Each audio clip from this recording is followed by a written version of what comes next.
واللہ فضل بعضکم علی بعض فی الرزق فما الذین فضلوا براد رزقهم علی ما ملکت ایمانهم فهم فیہ سواء افبنعمت اللہ یجحدون واللہ جعل لکم من انفسکم ازواجا وجعل لکم من ازواجکم بنین وحفدة ورزقکم من الطیبات افبالباطل یؤمنون وبنعمت اللہ هم یکفرون ویعبدون من دون اللہ ما لا یملک لهم رزقا من السماوات والارض شیئا ولا یستطیعون فلا تضربوا للہ الامثال ان اللہ یعلم وانتم لا تعلمون صدق اللہ العظیم۔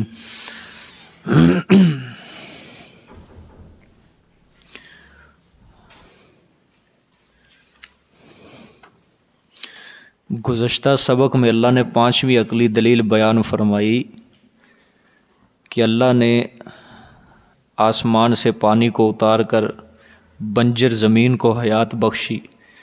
پھر اللہ نے فرمایا چوپائیوں کے اندر تمہارے لیے عبرت ہے، کیوں ہم ان کے پیٹوں سے تمہیں دودھ پلاتے ہیں، گوبر اور خون یعنی 2 گندگیوں کے درمیان سے ہم تمہیں خالص دودھ پلاتے ہیں۔ اور پھر اللہ تعالیٰ نے شہد کی مکھی کا ذکر کیا کہ اللہ نے شہد کی مکھی کے دل میں یہ بات ڈالی کہ تو پہاڑوں یا درختوں پر یا بیلوں کے اوپر اپنے چھتے کو بناؤ۔ پھر اللہ تعالیٰ نے فرمایا تو پھلوں سے کھا اور اپنے رب کے دیے ہوئے رستوں پہ چل۔ اور آخر میں اللہ تعالیٰ نے شہد کے بارے میں بیان فرمایا کہ یہ لوگوں کے لیے اس میں شفا ہے، اور اس سے شفا جسمانی مراد ہے، روحانی شفا مراد نہیں، بلکہ کون سی؟ جسمانی شفا مراد ہے، ٹھیک ہے۔ پھر اللہ نے فرمایا اس میں البتہ ایسی قوم کے لیے نشانیاں جو دھیان کرتے ہیں یعنی غور و فکر کرتے ہیں، ٹھیک ہے۔ واللہ خلقکم ثم یتوفاکم ومنکم من یرد الی ارذل۔ پھر اللہ تعالیٰ نے آخر میں فرمایا اللہ ہی تمہیں پیدا کرتا ہے، اللہ ہی تمہیں موت دیتا ہے، فوت کرتا ہے، اور بعض تم میں سے ایسے ہیں جو بہت رذیل عمر تک، لمبی نکمی عمر تک پہنچا دیے جاتے ہیں۔ اور وجہ اس کی اللہ نے یہ بیان کی تاکہ وہ نہ معلوم کرے معلوم کی ہوئی چیز کو، کسی چیز کو، یعنی ایک چیز معلوم ہو گئی پھر بعد میں وہ بھول جاتا ہے، پھر وہ کہتا ہے کہ ہاں بھئی یہ چیز نہیں ہوئی، ٹھیک ہے، یعنی وہ بھول جاتا ہے بات کو ذرہ برابر۔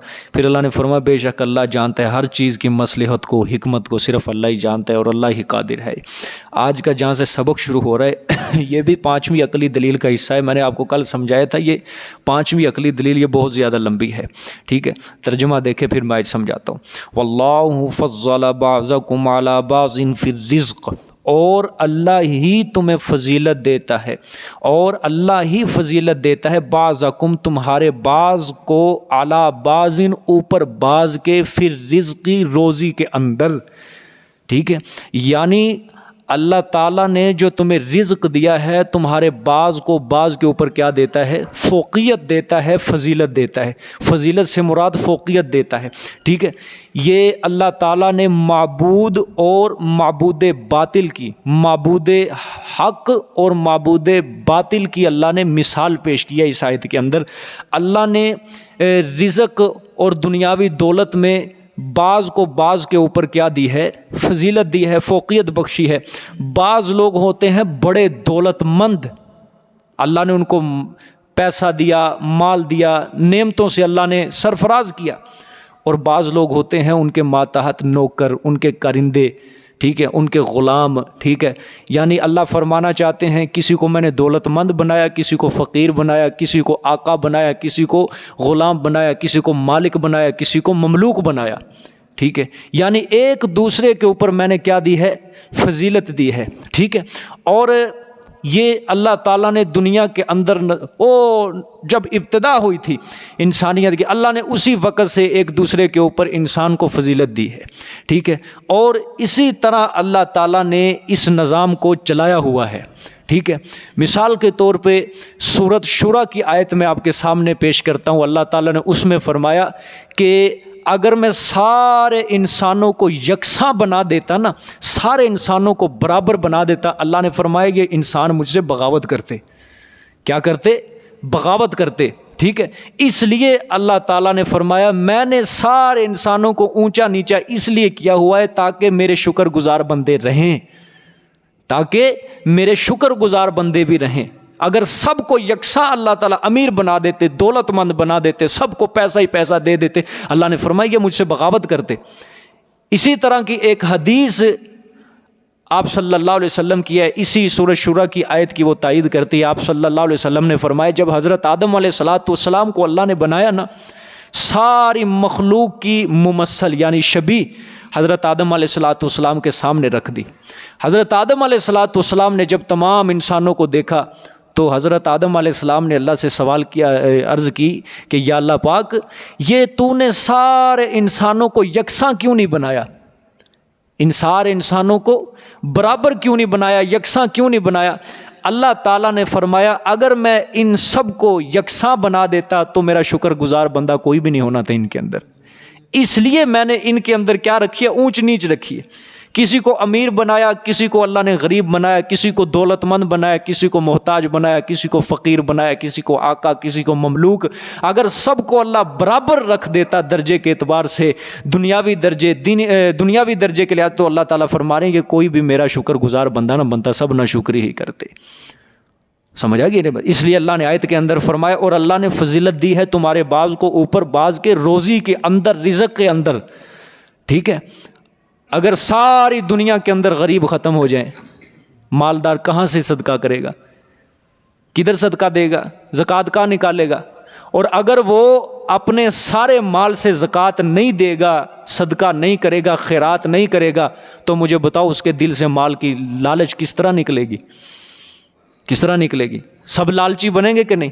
مال کی، دولت کی، پیسے کی محبت۔ آج کل نہیں دیکھا ہمارے سامنے مثال ہے، جس کے پاس مال آ جائے، پیسہ آ جائے، وہ اپنے آپ کو پتہ نہیں کیا سمجھتے، وہ انسان سے بھی ایک اعلیٰ انسان سمجھتے ہیں اپنے آپ کو، نہ اللہ کے راستے میں زکوٰۃ دیتا ہے، نہ پیسہ خرچ کرتا ہے، نہ صدقہ۔ اللہ ماشاءاللہ دیتے ہیں کہیں جو سمجھدار جن کا دین سے تعلق ہے وہ، لیکن اکثریت مالداروں کے اندر ایسی ہے جو اللہ تعالیٰ کو کیا کر جاتے ہیں؟ بھول جاتے ہیں، نہ زکوٰۃ نکالتے ہیں، نہ صدقہ فطر نکالتے ہیں، کوئی پیسہ نہیں اللہ کے راستے میں خرچ کرتے، بس سنبھال کے رکھا ہوا ہے انہوں نے تجوریوں کے اندر۔ سمجھ آئی ہے؟ کیا ہے؟ ناشکری ہے۔ تو اگر سارے انسانوں کو اللہ تعالیٰ امیر بنا دیتے، غریب کوئی بھی نہ رہتا، تو کون یہاں پہ کس کو صدقہ کرتا امیر، کس کو صدقہ فطر دیتا، کس کو زکوٰۃ دیتا؟ مال کی لالچ کس طرح دل سے نکلتی؟ کیونکہ اللہ کے راستے میں جو مال خرچ کیا جاتا ہے، اس کی سب سے بڑی حکمت ہے یہی کہ انسان کے دل سے مال کی محبت نکلتی رہتی ہے۔ سمجھیں؟ ہاں، انسان کی دل سے مال کی محبت کیا ہوتی رہتی ہے؟ نکلتی رہتی ہے، نکلتی رہتی ہے۔ اور دوسری طرف سے اللہ تعالیٰ اس کے مال کے اندر اضافہ بھی کرتے رہتے ہیں، اس کے ایمان کے اندر اضافہ بھی ہوتا ہے۔ اور اس کی سب سے بڑی وجہ یہ ہے کہ اللہ نے کیوں کہا ہے کہ زکوٰۃ دو، صدقہ دو، پیسہ دو؟ کیوں؟ جو غریب مسلمان ہیں ان کے اندر اور مسلمانوں کے اندر اتحاد قائم رہے، ان کے اندر اتحاد قائم رہے، محبت قائم رہے، ٹھیک ہے۔ دیکھو آج کل مسلمان اگر پیسہ اللہ کے راستے میں خرچ کرنا چھوڑ دے، نوکریوں کی تلاش کے اندر لوگ اپنے آپ کو ختم نبوت کے اس عقیدے کے، ختم نبوت کے منکر بن رہے ہیں، آج بن رہے ہیں کہ نہیں؟ کینیڈا جانے کے لیے، برطانیہ جانے کے لیے ویزے، پاسپورٹ کے اپنے اوپر کیا لکھواتے ہیں؟ قادیانی لکھواتے ہیں۔ وجہ کیا ہے؟ کہ دل کے اندر مال کی محبت ہے، ادھر سے مسلمانوں کی طرف سے، حکومت کی طرف سے ان کو کچھ ملتا ہی نہیں ہے۔ اب انہوں نے یہی دیکھنا ہے کہ دو جی کافر ہمیں اتنا پیسہ دینے کے لیے تیار ہیں، اتنا مال دینے کے لیے ہمیں تیار ہیں، تو ٹھیک ہے، وہ انسان مال کا بھوکا ہے، وہ جس کے دل کے اندر ہے ہی مال کی محبت، وہ دوسری طرف ہی جائے گا۔ جب مسلمان نے اپنے مسلمان کے لیے خرچ، اللہ قرآن میں کیوں کرتا ہے بار بار؟ رشتہ داروں کے اوپر خرچ کرو، ان کے ساتھ حسن سلوک کرو، اپنے ماں باپ کے ساتھ حسن سلوک کرو، اپنی اولاد کے ساتھ، یتیموں کو، مسکینوں کو، بیواؤں کو، رشتہ داروں کو، پڑوسیوں کو۔ اللہ نے کیوں فرمایا؟ یہ کس کو حکم دیا اللہ نے؟ کافر کو؟ اللہ نے مسلمان کو حکم دیا ہے، تاکہ جو تیرے بھائی تیرے ماتحت ہیں، جو تجھ سے کم تر ہیں، وہ تجھے چھوڑ کر کہیں اور نہ جائیں۔ لیکن دیکھو آج مسلمان جو امیر دولت مند ہے، انہوں نے اللہ کے راستے میں چھوڑنا چھوڑ دیا خرچ کرنا. دیکھ لو آج انہی کے مسلمان جو ہیں، انہی کے بھائی جو ہیں، انہی کے کلمہ گو جو ہیں، باہر جانے کے لیے کیا لکھوا رہے ہیں؟ کافر لکھوا رہے ہیں اپنے آپ کو کہ ہم مرزا غلام احمد قادیانی علیہ لعنت الی یوم الدین کو ہم آخری نبی ماننے کے لیے تیار ہیں اس کو. اور آپ کے سامنے کتنی مثالیں ہیں اس کی. 2000 غالباً 2 کی میں نے ایک بار رپورٹ پڑھی تھی، 20,000 مسلمانوں نے کینیڈا جانے کے لیے اپنے پاسپورٹ کے اوپر لکھوایا کہ ہم قادیانی ہیں، ہمیں کینیڈا جانے کے لیے ہمیں ویزا فراہم کیا جائے. اس کے علاوہ پتہ نہیں آئے سال بے دینی تو آج بڑھتی جا رہی ہے. بے دینی آج بڑھتی جا رہی ہے. کتنی بے دینی بڑھتی جا رہی ہے. کسی کا دین کے ساتھ کوئی تعلق نہیں ہے. لوگوں کو کوئی پتہ نہیں ہے ختم نبوت کا عقیدہ ہے کیا، آپ صلی اللہ علیہ وسلم کے اوپر ایمان لانا کس طرح ضروری ہے، کوئی پتہ نہیں ہے. بے دینی ہے اور لوگوں نے یہی کام کرنے ہیں. اسی لیے میں بار بار کہتا ہوں قرآن اس چیز کے اوپر بڑا زور دے رہا ہے، بہت زور دے رہا ہے. اللہ کے راستے میں خرچ کرو، اللہ کے راستے میں خرچ کرو، اللہ کے راستے میں خرچ کرو. اللہ کبھی ہمیں من کے نہیں دیتا. اللہ نے کبھی کہا ہے کہ آج میں نے تجھے 2 روٹی دی، کل کو تجھے 1 ملے گی؟ نہیں. اللہ بے تحاشا رزق دے رہا ہے. تو اس کے راستے میں جب ہم نے خرچ کرنا ہے تو سوچ کے نہیں خرچ کرنا کہ اتنا خرچ کرنا ہے اتنا، بلکہ بے تحاشا خرچ کرو اس کے راستے کے اندر. قرآن میں سورۃ بقرہ میں اللہ کہتا نہیں ہے کہ الشیطان یأمرکم بالفحشاء، کہ شیطان جو ہے وہ تمہیں حکم کرتا ہے بے حیائی کا، فقر کا، تمہیں مشورے دیتا ہے فقر کے، بے حیائی کے. شیطان تمہیں بار بار کہتا ہے کہ اللہ کے راستے میں خرچ نہ کرنا، کچھ بھی نہیں رہے گا تیرے پاس، مال ضائع ہو جائے گا، تجھے کیا ملے گا. شیطان تمہیں یہ اس بات سے ڈراتا ہے اگر اللہ کے راستے میں خرچ کرے گا تو فقیر بن جائے گا تو. کیا بن جائے گا؟ فقیر بن جائے گا تو. والفحشاء، تمہیں بے حیائی کی طرف وہ دعوت دیتا ہے کہ بے حیائی کے کاموں میں صرف کر پیسہ.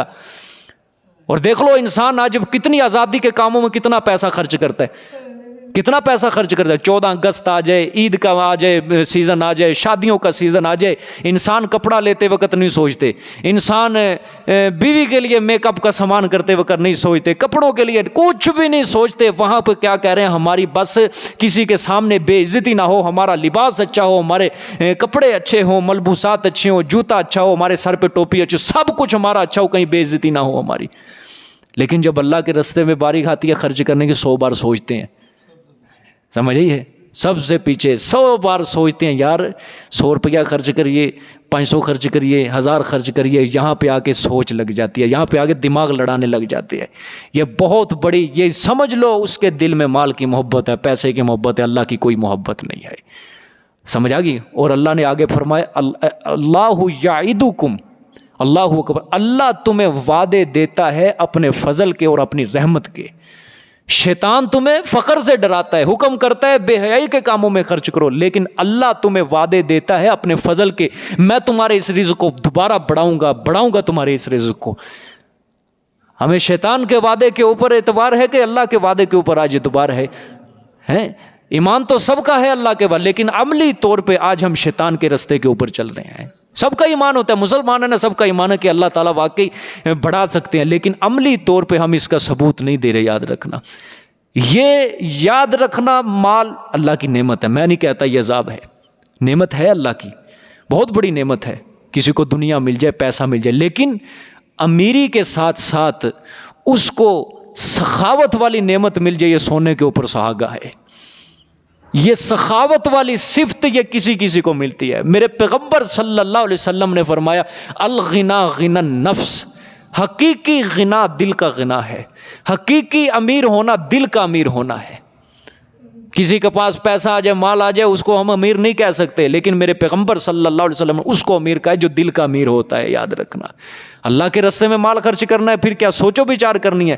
خدا کی قسم دیکھ لو، یہ پورے علاقے کی طرف دیکھ لو، ہم اپنے مکانوں کے فرنٹ کتنا پیسہ لگا دیتے ہیں اس کے اوپر، صرف فرنٹ بنوانے کے اوپر، اور پھر اندر کمرے ہیں، عالی شان ٹائلیں ہیں، واش روم ہیں. لوگ تو دکھاتے ہیں کہ ہم نے واش روم کے اوپر ہی 5 لاکھ روپیہ لگا دیا ہے، 4 لاکھ روپیہ لگا دیا واش روم کے اوپر ہی. سمجھ آئی ہے؟ پھر کمرے ہیں، پھر اس کے علاوہ اور کتنی ہے، ہال ہے، برآمدہ ہے، سارا گھر ہے پورا.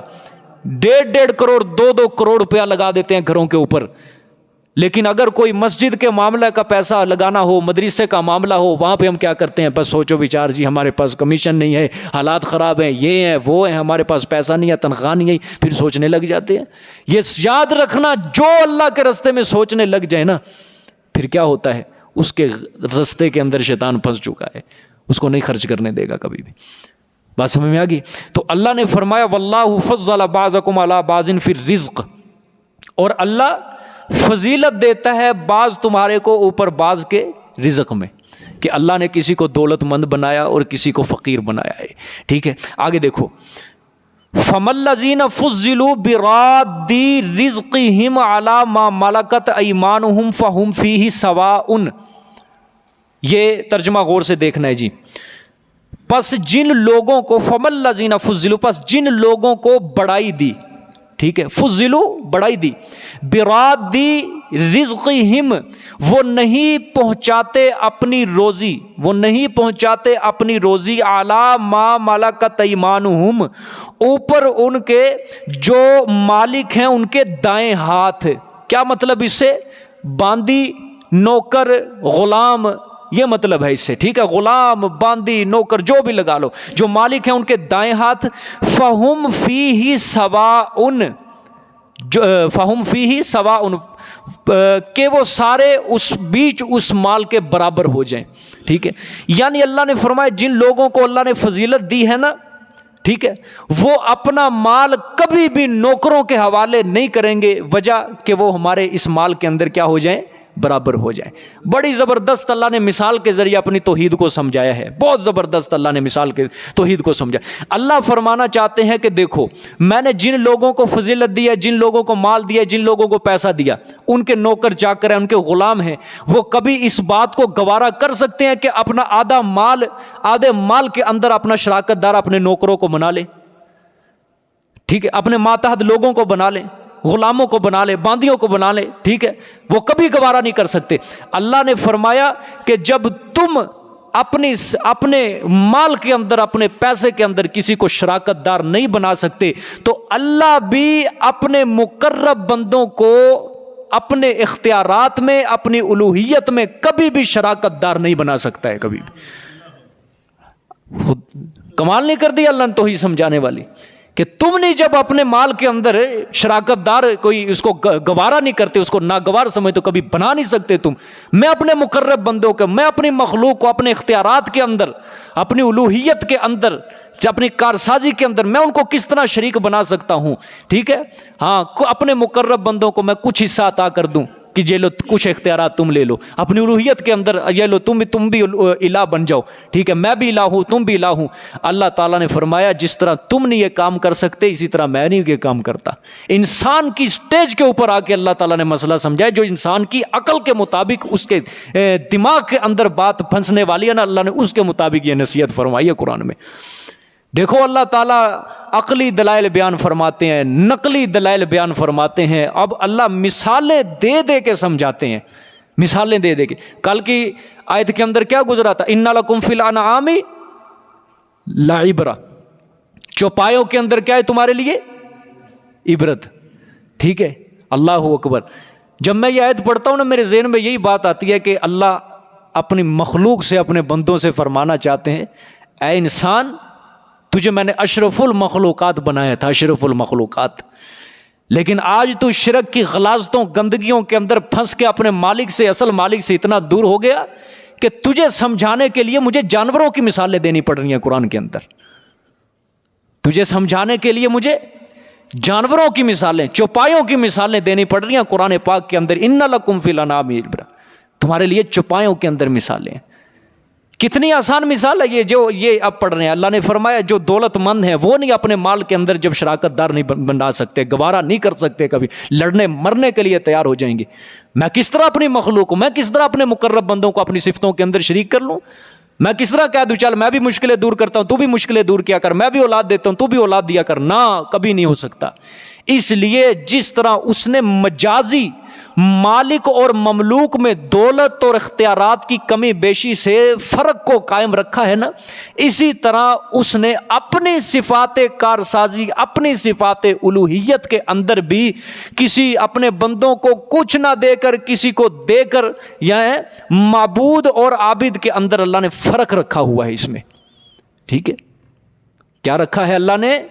فرق رکھا ہوا ہے اس کے اندر، کہ جس طرح اللہ نے مجازی طور پہ مالک اور مملوک کے اندر فرق رکھا ہے کہ ایک کو دولت مند بنایا، ایک کو فقیر بنایا، اسی طرح اپنی صفات الوہیت اور معبودیت بھی اپنے بندوں کو نہ دے کر دی اللہ تعالیٰ نے کسی کو اپنی صفت کوئی دی ہے کسی کو. آپ نے 15 سپارے 13 سپارے پڑھ لیے، کہیں آپ نے پڑھا ہو قرآن پاک کے اندر یہ لے میرے پیغمبر آدھی کائنات کا نظام میں سنبھالتا ہوں، آدھا تو سنبھال لے. اللہ نے کسی پیغمبر کے بارے میں کہا ہو یہ لو یہ ایک صفت ہے میری مشکل کشا، کچھ مشکلیں میں حل کیا کروں گا، کچھ میری مخلوق کی مشکلیں تو بھی حل کیا کر، ما فوق الارض. کہیں نہیں ہے اللہ نے قرآن میں فرمایا، کہیں نہیں فرمایا. اللہ نے عابد اور معبود کے اندر فرق رکھ دیا ہے. یہ کتنی خوبصورت مثال پیش کی ہے. اگر انسان ایسی مثالیں پڑھ کے بھی خدا کی قسم توحید کے اوپر نہ چلے، اس رستے کے اوپر نہ چلے، سیدھے رستے کے اوپر، یہ اس کی اپنی مرضی ہے، اس کی اپنی مرضی ہے. اس نے اپنے اوپر شیطان کو غالب کیا ہوا ہے. ٹھیک ہے، دیکھو اللہ نے دوبارہ دیکھو ترجمہ اس کا، فَمَا الَّذِينَ فُضِّلُوا بِرَادِّ رِزْقِهِمْ عَلَىٰ مَا مَلَكَتْ أَيْمَانُهُمْ فَهُمْ فِيهِ سَوَاءٌ. فَمَا الَّذِينَ، ہاں پس جن لوگوں کو بڑائی دی وہ نہیں پہنچاتے اپنی روزی کو عَلَىٰ مَا مَلَكَتْ أَيْمَانُهُمْ، اوپر ان کے جو مالک ہیں ان کے دائیں ہاتھ، فَهُمْ فِيهِ سَوَاءٌ، کہ وہ ان میں کیا ہو جائیں؟ برابر ہو جائیں، سواء برابر ہو جائیں. اللہ اکبر. آگے دیکھو، أَفَبِنِعْمَةِ اللَّهِ يَجْحَدُونَ، أَفَبِنِعْمَةِ اللَّهِ يَجْحَدُونَ، آیا پس ساتھ اللہ کی نعمتوں کے انکار کرتے ہیں وہ؟ اللہ اکبر. اللہ کی نعمتوں کے کیا کرتے ہیں؟ انکار کرتے ہیں. کہ کیا مطلب؟ یعنی ساری نعمتیں کس نے دی ہیں؟ اللہ نے دی ہیں.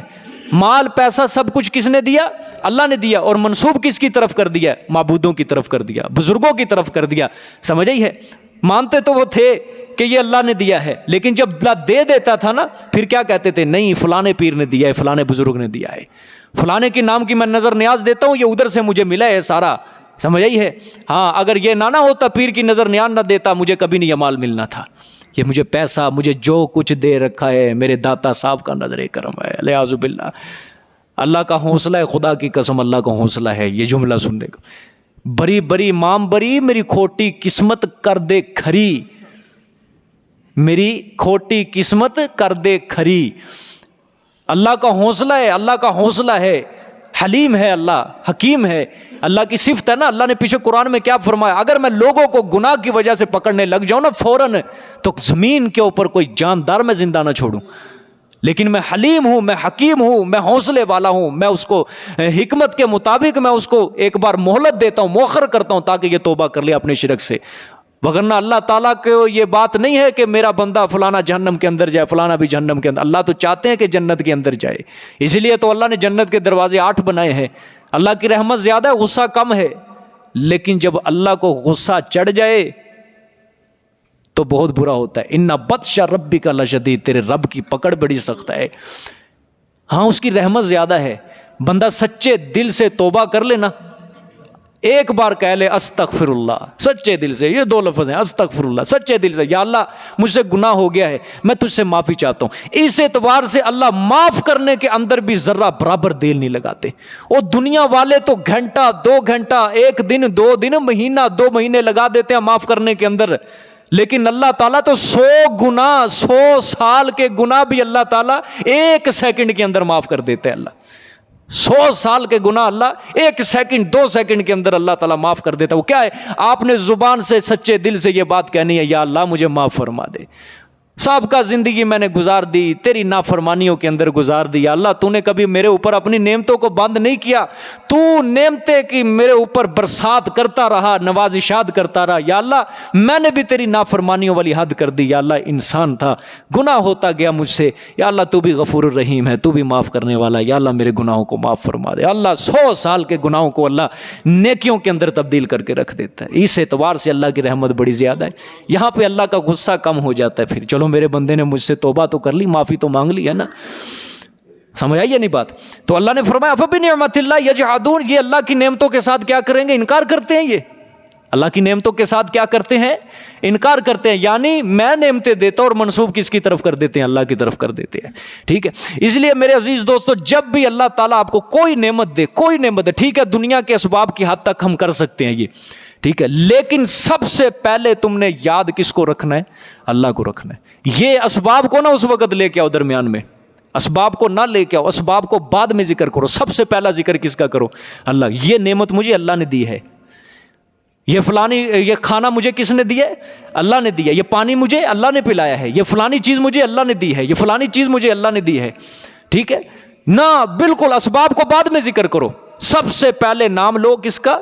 اللہ کا. میرے پیغمبر صلی اللہ علیہ وسلم نے فرمایا اگر تمہارے جوتے کا تسمہ بھی ٹوٹ جائے اس کے اندر بھی اللہ سے مدد طلب کیا کرو. اس کے اندر بھی کس سے مدد طلب کرنی ہے؟ اللہ سے مدد طلب کرنی ہے. اللہ سے، اللہ کے غیر سے کے پاس نہ جاؤ. ٹھیک ہے، اسباب کی حد تک جاؤ لیکن سب سے پہلے اپنے رب کو یاد رکھو. سمجھ آئیے؟ آگے دیکھیں گے. واللہ جعل لکم من انفسکم ازواجا وجعل لکم من ازواجکم بنین وحفدۃ ورزقکم من الطیبات افبالباطل یؤمنون وبنعمت اللہ ہم یکفرون.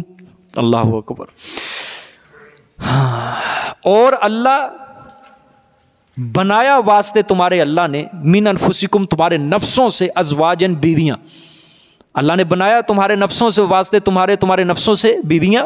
وجعل لکم من ازواجکم، اور بنایا واسطے تمہارے بیویوں سے، بنینا بیٹے، وحفدتن، کیا لکھا ہے جی ترجمہ آپ کے؟ پوتے. ہاں پوتے. وحفدتن پوتے. وَرَزَقَكُم مِّنَ الطَّيِّبَاتِ، اور رزق دیا تمہیں پاکیزہ مال سے. روزیاں دی تم کو پاکیزہ، سبحان اللہ، پاکیزہ روزیاں دی تمہیں. ٹھیک ہے ہاں. دیکھو آج سمجھو غور سے، شروع میں دیکھو اللہ نے فرمایا اللہ نے بنایا واسطے تمہارے نفسوں سے بیویاں. اس کا مطلب یہ ہے یا تو حضرت آدم علیہ الصلوۃ والسلام اس سے مراد ہوں کہ اللہ نے آدم علیہ الصلوۃ والسلام کو بنائے، پھر آدم کی پسلی سے کس کو بنایا؟ عورت کو بنایا. یا دوسرا مطلب کہ اللہ تعالیٰ اس کے اندر جنس کو بیان کر رہے ہیں کہ دیکھو وہ بھی انسان ہے اور وہ بھی کیا ہے؟ انسان ہے. ٹھیک ہے، یعنی تمہاری طبیعتوں کو ہم نے ایک دوسرے سے کیا کر دیا؟ مانوس کر دیا ہے. ٹھیک ہے، اگر بندہ انسان ہوتا مرد اور اس کی بیوی ہوتی کوئی جننی تو اس کے اندر طبیعت مانوس نہیں ہونی تھی. اس لیے اللہ نے فرمایا ہے من انفسکم، تمہارے نفسوں سے، یعنی تمہاری طبیعت کیا ہو جائے؟ مانوس ہو جائے. کہ تمہارے لیے ہم نے بیویوں کو تم سے پیدا کیا ہے. کیوں پیدا کیا ہے؟ تمہاری خدمت کے لیے پیدا کیا ہے. کس کے لیے؟ تمہاری خدمت کے لیے پیدا کیا ہے. یہ اللہ مستقل ایک احسان جتلا رہے ہیں یہاں پہ. شکر ادا کرو اللہ تعالیٰ کا. سمجھ آئیے؟ ہاں، شکر ادا کرو اللہ تعالیٰ کا. اگر یہ نہ ہوتا تو پھر اسی طرح دھر دھر دھکے کھاتے پھرتے. ٹھیک ہے، ان سے پوچھ کے دیکھو جن کی 35 سال کی عمر میں جا کے نکاح ہو رہا ہے، کس طرح وہ دھکے کھاتے پھر رہے ہیں. ٹھیک ہے، اور وہ بھی اللہ کا شکر ادا کرو جس کا 20 سال 25 سال کی عمر میں نکاح ہو گیا ہے. ٹھیک ہے کہ نہیں؟ اس کو بیویوں نے سنبھالا ہوا ہے. یہ اللہ نے مستقل احسان جتلایا ہے. ٹھیک ہے، اللہ نے مستقل احسان جتلایا ہے کہ دیکھو میں نے تمہارے لیے کیا کیا ہے؟ بیویوں کو پیدا کیا ہے، تمہاری خدمت کے لیے پیدا کیا، تمہارے نفسوں سے پیدا کیا، یعنی تمہارے ساتھ اس کی طبیعت کو کیا کر دیا؟ ہم نے مانوس کر دیا ہے. تم اس کی طبیعتوں سے کیا ہو جاؤ؟ مانوس ہو جاؤ. ٹھیک ہے، آگے کیا فرمایا؟ وَجَعَلَ لَكُم مِّنْ أَزْوَاجِكُمْ بَنِينَ وَحَفَدَةً، یہ بھی مستقل احسان جتلایا. اور بنایا واسطے تمہاری بیویوں سے اولاد کو اور پوتوں کو. یہ بھی ایک مستقل احسان کہ دیکھو تمہاری نسلوں کو بھی ہم نے آگے چلا دیا ہے. تمہاری بیویوں سے تمہاری نسلوں کو کیا کر دیا ہے؟ آگے چلا دیا. یعنی اللہ تعالیٰ نے یہاں پہ عورت کا زیادہ تر عورت کا احسان جتلایا کہ دیکھو عورت کو پیدا کیا اور عورت ہی سے ہم نے کیا چلا دیا ہے؟ تمہاری نسل کو چلا دیا ہے. یہاں پہ اللہ تعالیٰ نے ایک عورت کا ایک مقام بیان کیا ہے کہ عورت، یاد رکھنا، عورت جب بچہ جنتی ہے کتنی تکلیف اٹھاتی ہے. آپ صلی اللہ علیہ وآلہ وسلم کے پاس ایک بندہ آیا، اس نے آ کے کہا آپ صلی اللہ علیہ وسلم سے عرض کی یا رسول اللہ میں نے اپنی ماں کو اپنے کندھوں پہ بٹھا کے حج کروایا ہے، بتائیں کیا میں نے اپنے ماں باپ کے احسان کا بدلہ اتار دیا ہے؟ آپ صلی اللہ علیہ وسلم نے اس کو جواب میں فرمایا تو نے اب تک اپنی ماں کے اس احسان کا بدلہ بھی نہیں اتارا جس رات جس دن تیری ماں نے تجھ کو جنم دیا تھا. اس احسان کا بدلہ بھی تو نے ابھی تک نہیں اتارا ہے۔ مستقل اللہ تعالیٰ نے احسان یہاں پہ ذکر کیا ہے کہ دیکھو تمہارے لیے تمہاری بیویوں کو پیدا کیا ہے، ٹھیک ہے، اور کیوں؟ تمہاری خدمت کے لیے، تمہارے راحت کے لیے پیدا کیا ہے، تمہاری خدمت کے لیے، اور تمہاری اولاد کو بھی تمہاری خدمت کے لیے، کہ کل کو تیری بیوی بھی بڑھاپے کے اندر چلی جائے گی، تو بھی بڑھاپے کے اندر چلا جائے گا، تیری اولاد تیرے کیا آئے گی؟ خدمت کے کام آئے گی، تیری اولاد تجھے سنبھالے گی، تیری اولاد تیرے اوپر سایہ شفقت بنے گی، یہ اولاد ہم نے تمہارے لیے پیدا کی ہے۔ اور دیکھو اللہ نے اس کے لیے کہاں ذکر کیا؟ بنین کا لفظ ذکر کیا ہے، ٹھیک ہے، کس کا ذکر کیا؟ لڑکوں کا ذکر کیا، کیونکہ لڑکے زیادہ تر اپنے ماں باپ کی خدمت کے کیا آتے ہیں؟ کام آتے ہیں۔ لڑکیاں بھی آتی ہیں لیکن وہ کسی حد تک، لیکن لڑکے جو ہیں وہ زیادہ تر آتے ہیں اپنے ماں باپ کے حق میں خدمت کے اندر، ٹھیک ہے۔ آج کل تو ماں باپ کو دھکے نکالنے دینے والی وہی بیٹے کو اولاد۔ اللہ نے مستقل احسان ذکر کیا ہے، لیکن بیٹے کیا دیتے ہیں؟ دھکے مار مار کے باہر نکال دیتے ہیں۔ اور یقین کرو ایسے ایسے واقعات بھی ہم نے سنے ہیں کہ بیٹے نے شادی کروا کے اس کے ماں باپ اس کو اتنا بوجھ لگنے لگے کہ باپ اور ماں کے لیے اپنے کمرے سے دور کمرہ اس کو بنا کے دیا، تیری چھینک کی آواز بھی ہمیں چبھتی ہے، تیری چھینک، تیرے کھانسی کرنے کی آواز بھی ہمیں لگتی ہے۔ یاد رکھنا، میری یہ بات یاد رکھنا، اولاد اللہ کی بہت بڑی نعمت ہے، خدا کی قسم بہت بڑی نعمت ہے، لیکن اس اولاد کو اپنے لیے زحمت ماں باپ خود بناتے ہیں، ماں باپ خود بناتے ہیں اس اولاد کو۔ وجہ کیا ہے؟ دین سے دور رکھ کے، قرآن سے دور رکھ کے، نماز سے دور رکھ کے۔ آج جس کی اولاد نے ماں باپ کو دھکے دے دے کے باہر نکالا ہے، بوجھ سمجھا ہے، یاد رکھو ان کو ہے کون ہے؟ وہ بے دین قسم کے لوگ ہیں جو جرمن سے، انگلینڈ سے، برطانیہ سے جو بڑی بڑی ڈگریاں حاصل کر کے آئے، اپنے آپ کو بڑا عقل مند سمجھتے ہیں، وہی لوگ ہیں، وہی لوگ ہیں۔ یہی کرونا وائرس جب پچھلے 2 سالوں میں پھیلا تھا، مجھے لاہور کے اندر میرا ایک دوست ہے، اس کے 6 بیٹے ہیں، 6 بیٹے، باپ فوت ہو گئے، اسی مرض کا شکار ہو گئے۔ 5 بیٹے سکول کی تعلیم یافتہ تھے سارے کے سارے، ایک بیٹا حافظ قرآن تھا، ایک بیٹا حافظ قرآن، 5 بیٹے سکول کی تعلیم یافتہ۔ 5 بیٹے جو سکول کے تعلیم یافتہ تھے، انہوں نے اس خوف اور اس ڈر کی وجہ سے اپنے باپ کو ہاتھ نہیں لگایا کہ ہمیں مرض نہ لگ جائے۔ محلے والا بھی نہیں کوئی آ رہا۔ اس کا جو بیٹا تھا حافظ قرآن تھا، اس نے اپنے باپ کو خود غسل دیا، خود کفن دلایا اور خود جا کے قبرستان تک چھوڑ کے آیا تھا۔ کیا ہے؟ دل کے اندر قرآن تھا، دین تھا، اللہ کا خوف تھا، اللہ کا ڈر تھا اس کے دل کے اندر، وہ خود قبرستان تک چھوڑ گیا۔ 2-3 بندے اور لگ گئے اس کے ساتھ، لیکن دوسری اولاد اس کے ساتھ نہیں لگی۔ بہت بڑی نعمت ہے، خدا کی قسم اولاد بڑی نعمت ہے، بڑی نعمت ہے، لیکن اسی اولاد کو اللہ نے قرآن میں فتنہ بھی کہا ہے، آزمائش بھی کہا ہے، اور اس کے ساتھ مال کو بھی فتنہ کہا ہے۔ بار بار اللہ تعالیٰ نے جہاں اولاد کا ذکر کیا، مال کا بھی ذکر کیا۔ انما اموالکم و اولادکم فتنہ، تمہارے لیے آزمائش ہے، تمہارے لیے آزمائش ہے۔ حضور صلی اللہ علیہ وسلم کی حدیث ہے، اگر شادی تک تیرا کوئی بچہ بالغ ہونے کے بعد کسی گناہ کے اندر ملوث ہو گیا، اس کا سارا گناہ اس کے باپ کے اوپر، اس کی ماں کے اوپر ہے۔ بالغ ہونے کے بعد شادی کرنے تک اگر اس کی کوئی اولاد، بیٹی ہے، بیٹا ہے، کسی گناہ کے اندر ملوث ہو گیا، وہ سارا گناہ ماں باپ کے سر کے اوپر جاتا ہے۔ ماں باپ تو کہتے ہیں ہمارے بیٹے کی یہ خواہش ہے، فلانی خواہش ہے، یہ خواہش ہے، پوری کر رہے ہیں، دنیا کی خواہشیں ساری پوری کر رہے ہیں۔ کبھی ہم نے مطالبہ کیا ان سے؟ دین کا مطالبہ کبھی کیا ہو کسی نے؟ بھائی نماز 5 وقت کی پڑھ، قرآن کو سمجھ، کبھی ہم نے مطالبہ کیا ہو؟ نہیں کرتے کوئی مطالبہ، بس کھلی چھوٹ دی ہوئی ہے۔ اللہ نے مستقل احسان یاد دلائے، تمہاری راحت کے لیے، تمہاری خدمت کے لیے ہم نے اولاد کو پیدا کیا ہے، تمہاری خدمت کے لیے۔ اور اللہ نے سورۃ غالباً منافقون کے اندر فرمایا ہے، اے مومنو یا ایھا الذین آمنو، اے ایمان والو، یاد رکھنا کہیں تمہارا مال اور تمہاری اولاد تمہیں ہلاک نہ کر دے، اللہ کے ان ذکر اللہ، اللہ کے ذکر سے کہیں دور نہ کر دے یہ چیز تمہیں۔ ہر کوئی شخص بھاگ رہا ہے اسی 2 چیزوں کے پیچھے، ہر شخص اسی اپنے پیٹ کے پیچھے، اپنے بیوی بچوں کے پیچھے بھاگ رہا ہے، اللہ کے ذکر سے وہ دور ہے، اللہ کے ذکر سے۔ خدا کی قسم دین کو حاصل کر لو، اللہ کے دین کے ساتھ اپنی لگن لگا لو، نیک صحبت کے اندر بیٹھ جاؤ، تمہاری ساری بے سکونی، پریشانیاں، مصیبتیں سب ختم ہو جائیں گی۔ دین کے اندر اللہ نے بڑا سکون رکھا ہے، بڑا سکون رکھا ہے۔ مجھ سے پوچھ کے دیکھو، کوئی فکر نہیں ہے، کوئی فاقہ نہیں ہے، اللہ کا قرآن پورا دن سامنے ہے، کوئی فکر۔ فون میرا ہوتا ہے بند، اگر فون آ بھی گیا نہیں سننا کسی کا، میرے پاس نہیں ہے وقت، اور جس نے فون کرنا ہے اس نے بھی سمجھ سوچ کے کرنا ہے کہ بھائی صاحب پڑھ رہے ہیں، ابھی فون کرنے کی ضرورت نہیں ہے۔ کسی کو کوئی گلہ نہیں ہے، کسی کو کوئی شکوہ نہیں ہے، بس قرآن پاک سامنے ہے، اس کے یا تفسیر لکھی جا رہی ہے یا اس کا مطالعہ ہو رہا ہے، بس یہ کام ہے مجھے۔ سمجھ آئیے، اور سکون ہے، اللہ دے رہا ہے کھانا پینا، اللہ صبح کو بھی دے رہا ہے، دوپہر کو بھی دے رہا ہے، شام کو بھی دے رہا ہے، اللہ کا شکر، اللہ تعالیٰ بے تحاشا دے رہا ہے، کھلا دے رہا ہے، جو اللہ تعالیٰ سے عرض کی ہے اللہ کا سامنے ہے وہ چیز سامنے آتی ہے، الحمدللہ سکون ہے سب سے۔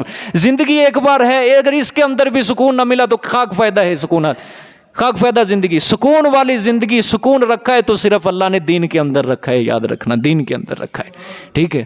ہاں میری شادی نہیں نہ ہوئی تھی، میں پہلے سورت نساء پڑھائی تھی، اس کے اندر کافی عورتوں کے مسائل تھے، بعض لوگ مجھ پہ ہنستے تھے، مولوی صاحب تہاڈا بیاہ ہو گیا تسی دسیو پھر مینوں، دیکھ لو آج میرے 2-3 مہینے ہو گئے شادی کو، کچھ بھی نہیں، اللہ کو شکر ہے، آج بھی خوشی ہے میرے چہرے کے اوپر، ٹھیک ہے۔ اور انشاءاللہ آئندہ سالوں میں بھی اللہ تعالیٰ مرتے دم تک اسی طرح سکون رکھے گا، لیکن شرط اللہ کی طرف سے بھی یہ ہوگی کہ میرے دین کے ساتھ تو نے اسی طرح لگاؤ رکھنا ہے، اور میں نے یہ اللہ سے وعدہ کیا ہوا ہے، یا اللہ جب تک میری جان میں جان ہے تیرا قرآن میں بیان کرنا نہیں چھوڑوں گا، انشاءاللہ میں نہیں چھوڑوں گا انشاءاللہ۔ میرا کام ہے قرآن پاک بیان کرنا، اور آپ کا کام ہے اس قرآن کو سمجھنا، اس قرآن کو دیکھنا اور آنا میرے ذمہ۔ دیکھو میں نے چھٹی بھی نہیں کی اب تک، ہے چھٹی نہیں، چھٹی ہے کوئی چھٹی نہیں، الحمدللہ میری فضول کوئی چھٹی بھی نہیں ہے، لیکن میں آپ سے یہ درخواست کرتا ہوں کہ جب میں قربانی دے رہا ہوں آپ بھی قربانی دو، آپ بھی قربانی دو، ٹھیک ہے۔ ہاں شادی سے پہلے اگر میرے یہ بہانہ ہو سکتا تھا آپ کے لیے، مولوی صاحب تاڑی کیڑا بڈھی ہے، سانوں تے کم پہ جاندے ہیں، اب میری شادی ہو چکی ہے، اب میں کہہ سکتا ہوں آپ کو یہ بات، بھئی میری بھی بیوی ہے، آپ کی بھی ہے، آپ بھی آؤ، جب میں چھٹی نہیں کر رہا آپ بھی چھٹی نہ کرو، سمجھ آئی ہے، آپ بھی چھٹی نہ کرو، ٹھیک ہے۔ آپ چھٹی کرو گے نقصان ہوگا، یا مجھ پہ بھی اثر پڑتا ہے بہت زیادہ، ٹھیک ہے کہ نہیں۔ ہاں یہ چیلنج نہیں ہے، یہ مشورہ ہے، یہ نصیحت ہے، ٹھیک ہے کہ نہیں، نہیں کوئی نہیں، یہ مشورہ ہے، یہ نصیحت ہے، یاد رکھنا، ٹھیک ہے۔ آؤ خدا کے لیے قرآن سمجھو، اس نیک صحبت کو اپنی زندگی کے لڑ لگا لو، اس کو کبھی چھوڑنا نہ، وعدہ کر لو میرے ساتھ، توبہ کر لو کہ یا اللہ جتنی چھٹیاں ہو گئی ہیں یا اللہ پاک ہم توبہ کرتے ہیں، یا اللہ آئندہ تیرے قرآن کے کلاس کے وقت ہمیں دنیا کا کوئی بھی کام آ گیا نا، ہم اس کو پسے پشت ڈالیں گے اور تیرے قرآن کو ہم آگے رکھیں گے، ہم تیرے قرآن کو کیا رکھیں گے، آگے رکھیں گے، سمجھ آئی ہے۔ اور قرآن کو نہ چھوڑنا، اس قرآن کے ساتھ وفاداری کر لو، قبر کے اندر آپ کے ساتھ وفاداری کا پھر اس کا کام ہے، ایک باری تمہاری ہے اور ایک باری آپ کی ہے، آپ اگر تھوڑی وفا بھی کرو گے نا، قرآن آپ سے ڈبل وفا کرے گا، ڈبل وفا کرے گا۔ اللہ کی قسم جب میں حدیث پڑھتا ہوں حیران ہو جاتا ہوں کہ قبر کے اندر کوئی وارث نہیں جائے گا، کوئی مال نہیں جائے گا۔ میرے پیغمبر صلی اللہ علیہ وسلم نے فرمایا قرآن اپنے پڑھنے والے کے لیے جنت سے ریشمی لباس قبر میں جانے والے سے پہلے ہی لے کے پہنچ جائے گا قبر کے اندر، وہ استقبال کرے گا، ہو اللہ اکبر۔ دنیا کے اندر اگر کسی کو ملنے کے لیے وزیر اعظم بھی کھڑا ہو جائے نا، انسان آشش کر اٹھتا ہے، وہ وزیر اعظم میرے استقبال میں کھڑا ہوا، اور قرآن تمہارے استقبال کے لیے قبر کے اندر جائے گا۔ کسی وارث کی ہمیں کوئی ضرورت نہیں ہے کہ ہمارے قبر کے اندر آئے، کسی مال پیسے کی ہمیں ضرورت نہیں ہے کہ ہماری قبر کے اندر رکھ دینا، کسی چیز کی ضرورت، اللہ کا قرآن جب ہمارے ساتھ قبر کے اندر جائے گا ہمیں کسی چیز کی کوئی پرواہ نہیں ہے۔ اپنی زندگیوں کو قرآن کے نام لگا دو، لوگ تمہیں جب گلی سے گزر کے جاؤ، لوگ تمہیں دیکھ کے کہیں یہ دیکھو قرآن پڑھنے والے جا رہے ہیں، اپنے کردار کو قرآن کے کردار، قرآن کے احکامات کے مطابق بنا لو، لوگ تمہارے کردار کو دیکھ کے کہیں یہ دیکھو قرآن پڑھنے والے جا رہے ہیں، یہ دیکھو جامع مسجد صدیق اکبر سے یہ قافلہ آ رہا ہے، یہ قرآن پڑھ کے آ رہا ہے۔ جب قرآن پڑھنے کے لیے آؤ ایسا کردار لے کے آؤ کہ لوگ کہیں وہ دیکھو قرآن پڑھنے کے لیے جا رہا ہے۔ جب تم مرو، جب تمہارے اوپر موت آ جائے، پھر دیکھو یار یہ قرآن پڑھتا ہوتا تھا، لوگ تمہارے جنازے کے اوپر کھڑے ہو کے کہیں یار یہ قرآن پڑھتا ہوا تھا، یہ قرآن پڑھتا پڑھتا ہی چلا گیا ہے۔ سبحان اللہ، قرآن قرآن قرآن قرآن، آپ کے مرنے سے پہلے قرآن قرآن لوگ کرتے جائے، وگرنہ آج تو لوگ جنازوں کے اوپر کھڑے ہو کے بھی غیبت کرتے ہیں، مرنے والے کی غیبتیں کر رہے ہیں، یہ ہو گیا وہ ہو گیا، یہ بندہ اداں دا سی، یہ بندہ اداں دا سی۔ لیکن جب تم اپنے نام کو، اپنی زندگی کو قرآن کے نام کر دو گے، انشاءاللہ تمہیں یہ قرآن کبھی ذلیل نہیں ہونے دے گا، اور قیامت تک نہیں ذلیل ہونے دے گا آپ کو یہ قرآن۔ شاید میں نے آپ کو کہیں یہ واقعہ سنایا ہو یا نہ سنایا ہو، فیصل آباد گول مسجد ہے، مولانا ضیاء القاسمی صاحب نے 40 سال اللہ کی توحید بیان کی۔ ان کے فوت ہونے کے بعد ایک بندے، نیک بندے کے خواب میں آیا، اس نے کالم لکھا اور جنگ اخبار کے اندر یہ کالم چھپا تھا، اور اس نے لکھا کہ میری خواب کے اندر مولانا ضیاء القاسمی صاحب آئے اور حساب کتاب کا منظر اللہ نے میرے سامنے پیش کیا۔ قبر کے اندر فرشتوں نے سوال کہ 40 سال اللہ کی توحید بیان کی کہ اللہ ایک ہے، اللہ ہی مشکل کشا ہے، اللہ ہی حاجت روا ہے، فرشتوں نے سوال کیا من ربو کا، تیرا رب کون ہے؟ جس نے 40 سال اللہ کی توحید بیان کی، فرشتوں نے سوال کیا کر رہے ہیں، تیرا رب کون ہے؟ مولانا نے آگے جواب دیا کہ جس رب کی میں نے زندگی میں 40 سال توحید بیان کی ہے، مرنے کے بعد 2 گز زمین کے نیچے اسی رب کے بارے میں مجھے پوچھنے آگے تیرا رب کون ہے؟ کہتے فرشتے ایسے واپس چلے گئے تھے، اور یہ اخبار کے اندر باقاعدہ کالم چھپا تھا۔ کیوں؟ انہوں نے اپنا کردار بنا لیا بھئی اسی طرح کا، توحید بیان کی، اللہ نے اس کا مول ڈالا، اور اللہ کیا کہتے ہیں، تڑے دا پکا، اللہ وعدہ اپنا پورا کرتے، فرشتے واپس چلے گئے، اس کے کوئی سوال نہیں کیا۔ سمجھ آ گئی ہے؟ تو اپنے کردار کو خدا کے لیے اس طرح کا بنا لو، لوگ تمہیں دیکھ کے کہیں یہ قرآن والے ہیں، یہ قرآن والے ہیں، یہ قرآن والے ہیں، اور جب اللہ نہ کرے اللہ آپ کو لمبی زندگی دے، اگر کوئی چلا بھی جائے آپ میں سے یہ دنیا چھوڑ کر، ہم کہیں کہ ہمارا قرآن والا ساتھی قرآن اس کلاس سے کم ہو چکا ہے، ہمارا درس قرآن والا ساتھی، اتحاد بھائی چارہ اپنے اندر خدا کے لیے قائم کر لو۔ میں اس چیز کے اوپر بڑا زور دے رہا ہوں کہ اتحاد قائم ہو ہمارے اندر، بھائی چارہ ایک مکمل ایک جماعت بن جائے، ہماری ایک مضبوط بن جائے۔ جب تک ہمارے دل آپس کے اندر نہ جڑیں گے، ایک دوسرے کے ساتھ ایک دل نہ جڑیں گے، تب تک یہاں پہ ہم کامیابی نہیں حاصل کر سکتے۔ جب تک یہ ایک مکمل جماعت نہ بن گیا، ایک مکمل ایک اتحاد محبت اور بھائی چارہ نے قائم ہو جاتا، ٹھیک ہے۔ قرآن کیونکہ سب سے زیادہ اس چیز کے اوپر زور، اپنے دلوں کو آپس کے ایک دوسرے کے اندر ملاؤ، ایک دوسرے کے دکھ درد کے اندر شریک بن جاؤ، ایک دوسرے کا بھائی بھائی بن جاؤ خدا کے لیے۔ انشاءاللہ پھر دیکھنا اللہ کی نوازشات اور اللہ کی رحمتیں کس طرح 2 مومن مسلمانوں کو ہنستا کھیلتا دیکھ کر اللہ بھی عرش کے اوپر خوش ہوتا ہے بہت زیادہ۔ لیکن جب 2 مومن آپس کے اندر ناراض ہوتے ہیں، ایک دوسرے سے بغض رکھتے ہیں، کینہ رکھتے ہیں، اللہ بھی ناراض ہوتا ہے، یاد رکھنا، ٹھیک ہے کہ نہیں؟ محبت قائم کرو، ٹھیک ہے۔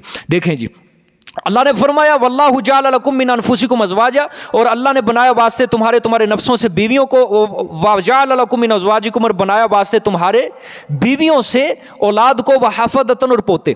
اچھا، یہاں پہ اللہ تعالیٰ نے بیٹوں کا ذکر کیا، اور یہ بھی یاد رکھے بیٹے کی دعا کرنا بھی کوئی عیب نہیں ہے، اور بیٹی کی دعا کرنا بھی کوئی عیب نہیں ہے، ٹھیک ہے۔ بعض ہوتے ہیں نا دیندار، بہت زیادہ تقوی کے مالک، وہ کہتے ہیں تو بیٹی کیوں نہیں مانگتا، بیٹے کی دعا کرتے۔ حضرت ابراہیم نے کس کے لیے دعا کی تھی؟ بیٹے کے لیے کی تھی نا، ربی حبلی من الصالحین۔ حضرت زکریا نے کس کے لیے دعا کی تھی؟ بیٹے کے لیے دعا کی تھی۔ بیٹا بھی نعمت ہے، بیٹی بھی نعمت ہے۔ یہ صرف ہمارے نظریات کا سارا قصور ہے کہ ہم نے آج بیٹی کو بوجھ سمجھا ہوا ہے، وگرنہ بیٹی بھی رحمت ہے اور بیٹا بھی رحمت ہے، ٹھیک ہے کہ نا؟ ہاں، حضرت مریم علیہ السلام کی والدہ، اس کے کس کی دعا؟ بیٹے کی دعا، لیکن اللہ کا کرنا کیا ہوا؟ بیٹی ہوئی۔ اللہ نے قرآن میں فرمایا، اس وہ بھی پریشان ہو گئی، اس نے کہا یا اللہ میں نے مانگا تو کیا تھا؟ بیٹا، یہ بیٹی دے دی۔ اللہ نے فرمایا یہ جو میں نے بیٹی دی ہے نا، اگر میں بیٹا دیتا وہ بیٹا اس سے کم درجے والا ہوتا، لیکن یہ جو میں نے بیٹی دی ہے نا، اس بیٹے سے بھی اعلیٰ درجہ رکھے گی یہ بیٹی۔ کیوں؟ اس کے پیٹ سے ایک نبی جنم لے گا۔ سورۃ آل عمران کے اندر اللہ تعالیٰ نے اس کا ذکر کیا، اور ایک سورت، پوری سورت مریم اللہ تعالیٰ کے اسی نام سے موسوم کر دیا۔ آگے آ رہی ہے انشاءاللہ 2-3 سورتوں کے بعد، ٹھیک ہے۔ بیٹی بھی رحمت ہے اور بیٹا بھی رحمت ہے، لیکن اگر یہ سوچ رکھ کے انسان دعا مانگے نا کہ نہیں بیٹا ہی چاہیے، بیٹا ہی چاہیے، بیٹا ہی چاہیے، پھر یہ عیب ہے دعا کے اندر، ٹھیک ہے۔ بیٹی مانگتا نہیں ہے، بیٹی ذہن کے اندر اس نے یہ رکھا یار بیٹی نہ ہی ملے تو چنگا، بیٹا ہی مانگو گے، پھر یہ دعا نہیں ہوگی، یہ دعا یہ اللہ کے ساتھ دغا بازی ہوگی۔ اللہ کی رحمت کو وہ دھتکار رہا ہے، وہ ٹھکرا رہا ہے، ٹھیک ہے۔ جس کو بیٹا چاہیے صاف دل سے بیٹا مانگے، جس کو بیٹی چاہیے صاف دل سے بیٹی مانگے، ٹھیک ہے، پھر یہ رحمت ہی رحمت ہے، ٹھیک ہے۔ دیکھیں جی آگے، وَرَزَقَكُم مِّنَ الطَّيِّبَاتِ، اور رزق دیا تمہیں پاکیزہ مالوں سے۔ أَفَبِالْبَاطِلِ يُؤْمِنُونَ، کہ آیا پس ان واضح دلائل کے بعد، یہ واضح دلائل کے بعد آیا پس ساتھ باطل کے یؤمنون، وہ ایمان لائیں گے؟ یعنی مشرک، اتنا کچھ میں نے دے دیا ان کو، اگر ان دلائل کے بعد بھی یہ پھر باطل اور شرک کو مانیں گے۔ وَبِنِعْمَةِ اللَّهِ هُمْ يَكْفُرُونَ، اور وہ ساتھ اللہ کی نعمتوں کے وہ کیا کریں گے؟ انکار کریں گے، کفر کریں گے اللہ کی نعمتوں کا۔ اللہ نے فرمایا میں نے اتنی نعمتیں دی، میں نے بیوی راحت کے لیے بنائی، میں نے اولاد دی، تمہاری نسل کو باقی رکھا میں نے، ٹھیک ہے۔